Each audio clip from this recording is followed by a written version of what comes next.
Hi everyone, this is me Sonia और आज इस वीडियो में हम डिस्कस करेंगे बेसिक लैब वैल्यूज़।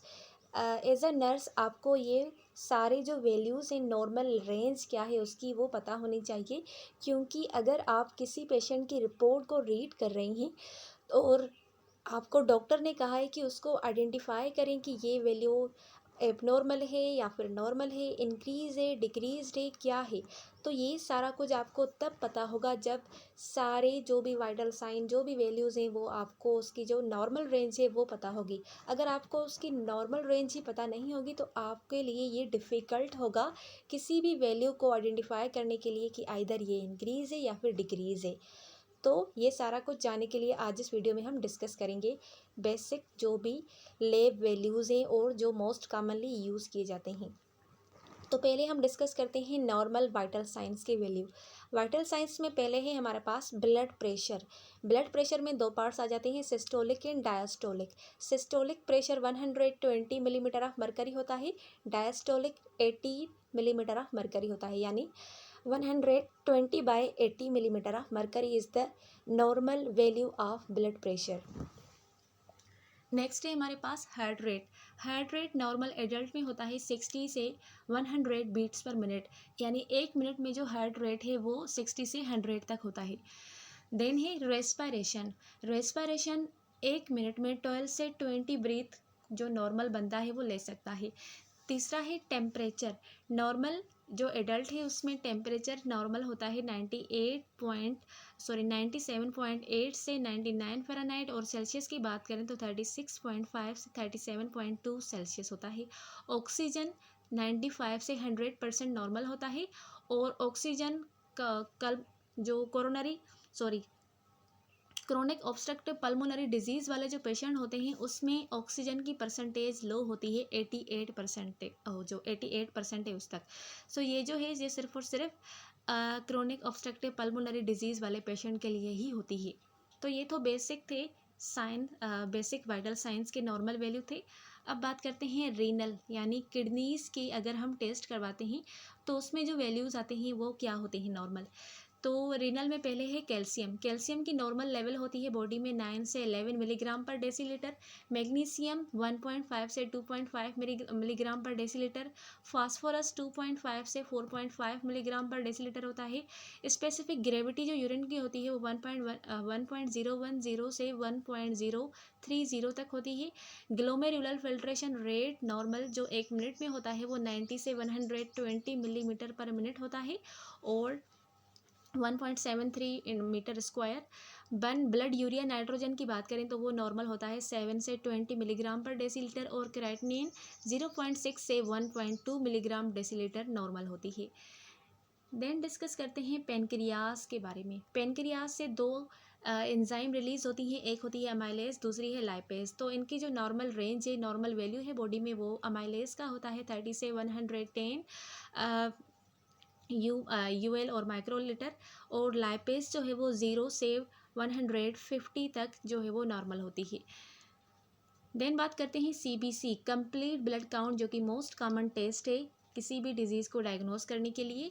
तो सीबीसी में पहले डिस्कस करते हैं डब्ल्यूबीसी यानी वाइट ब्लड सेल्स की नॉर्मल लेवल होती है 4500 से लेकर 11000 माइक्रोलीटर। ठीक है, एक माइक्रोलीटर में 4500 से 11000 जो है ना डब्ल्यूबीसीज होते हैं। आरबीसीज की बात करें तो 4.5 से 5.5 इंटू 10 पावर 6 प्रेजेंट होते हैं माइक्रोलीटर में। प्लेटलेट्स की बात करें तो ये 150,000 से 450,000 एक माइक्रोलीटर में प्रेजेंट होते हैं। हीमोग्लोबिन फीमेल की बात करें तो 12 से 16 ग्राम पर डेसीलीटर होती है उनमें। मेल में 13 से 18 ग्राम पर डेसीलीटर नॉर्मल होती है। हीमाटोक्रिट लेवल फीमेल में 36 से 48% नॉर्मल होती है, और मेल में 39 से 55% नॉर्मल होती है। देन HbA1c जो कि डायबिटीज़ और हाइपरग्लाइसीमिया को ट्रीट करने के लिए यूज़ की जाती उसको आइडेंटिफाई करने के लिए यूज़ की जाती है। तो उसमें नॉन डायबिटिक में जो वैल्यू आएगा HbA1c का वो 4 से 5.6% आएगा। प्री डायबिटिक यानी जो जिनको डायबिटिक होने जा रही है तो उनमें जो HbA1c का वैल्यू है वो 5.7 से 6.4% होगा। डायबिटिक जो डायबिटीज़ वाले पेशेंट है उसमें 6.5 से ज़्यादा होगा, और गोल क्या है डायबिटीज़ का, वो 7 से कम होना चाहिए। ओके। लीवर फंक्शन टेस्ट, यानी लिवर के फंक्शन को टेस्ट करने के लिए जो कि हम टेस्ट करते हैं, तो उसमें जो नॉर्मल वैल्यू होते हैं, ALT एलानाइन ट्रांस अमाइनेज का नॉर्मल वैल्यू होता है 7.56, एस्पार्टेट ट्रांस अमाइनेज का नॉर्मल वैल्यू होता है 5 से 40, और अल्कलाइन फॉस्फेटेज जो कि एंजाइम है इसका नॉर्मल वैल्यू होता है 40 से 120, और बिलिरुबिन का नॉर्मल वैल्यू होता है 0.1 से 1.2 milligram per decilitre. Then basic metabolic panels की बात करते हैं, BMP जिनको हम शॉर्ट में बोलते हैं। तो सोडियम की नॉर्मल वैल्यू होती है बॉडी में 135 से 145 मिली इक्विवेलेंट पर लीटर। पोटेशियम 3.5 से 5.0 मिली इक्विवेलेंट पर लीटर होता है। क्लोराइड 95 से 105 मिली इक्विवेलेंट पर लीटर बॉडी में प्रेजेंट होता है। कैल्शियम 9 से 11 मिलीग्राम पर डेसीलीटर में होती है। ब्लड यूरिया नाइट्रोजन 7 से 20 मिलीग्राम पर डेसीलीटर होता है। क्रेटिनिन की लेवल 0.6 से 1.2 मिलीग्राम पर डेसीलीटर नॉर्मल होती है। एल्ब्यूमिन 3.4 से 5.4 ग्राम पर डेसीलीटर प्रेजेंट होती है, और टोटल प्रोटीन जो है वो 6.2 से 8.2 ग्राम पर डेसीलीटर नॉर्मल होती है बॉडी में। Then BMI body mass index की बात करें तो उसमें नॉर्मल वैल्यूज़ क्या होते हैं। अंडर वेट हम उसको बोलते हैं जिसका BMI बॉडी मास इंडेक्स जो है वो 18.5 से कम हो। हेल्दी वेट उसका होता है जिसका जो BMI 18.5 से 24.9 तक हो। ओवर वेट जिनका वेट ज़्यादा होता है तो उनका जो BMI होता है वो 25 से वो 29 तक होता है, और जो ज़्यादा ओवर वेट ओबेसिटी जिनको हम बोलते हैं ओबेस होते हैं उनका जो BMI होगा वो 30 से भी ज़्यादा होगा। ABGs एट्रियल ब्लड गैसेस की बात करें तो pH नॉर्मल होती है 7.35 से 7.45। PaCO2 यानी partial pressure of carbon dioxide जो है बॉडी में वो 35 से 45 मिलीमीटर ऑफ मरकरी होता है।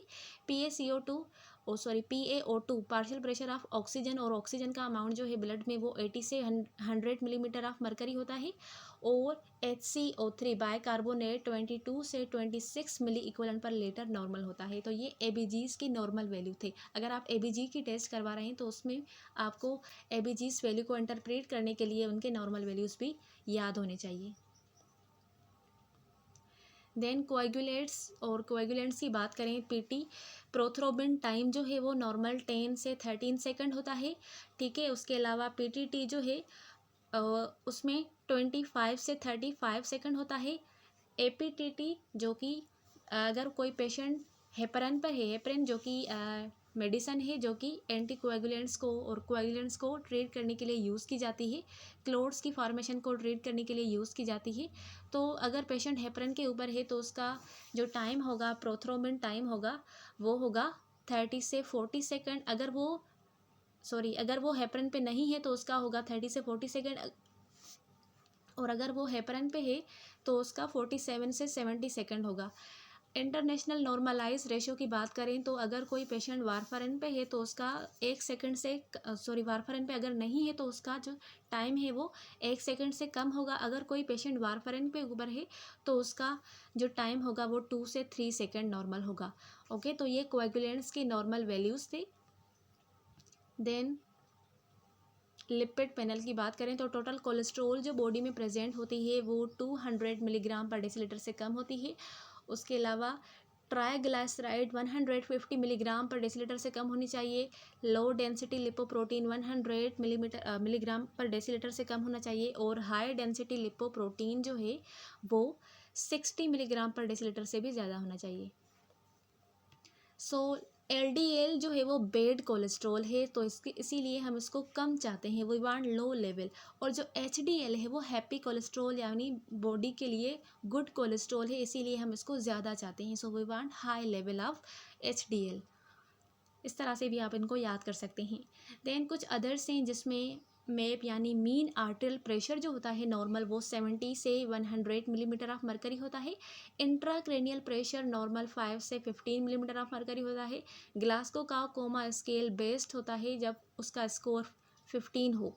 माइल्ड हम तब बोलते हैं जब 13 से 15 तक मिले आपको स्कोर। मॉडरेट तब बोलेंगे जब 9 से 12 तक स्कोर मिले। और सिवियर जब 3 से 8 तक आपको स्कोर मिलता है ग्लासगो का कोमा को, तो उसको हम सिवियर बोलते हैं।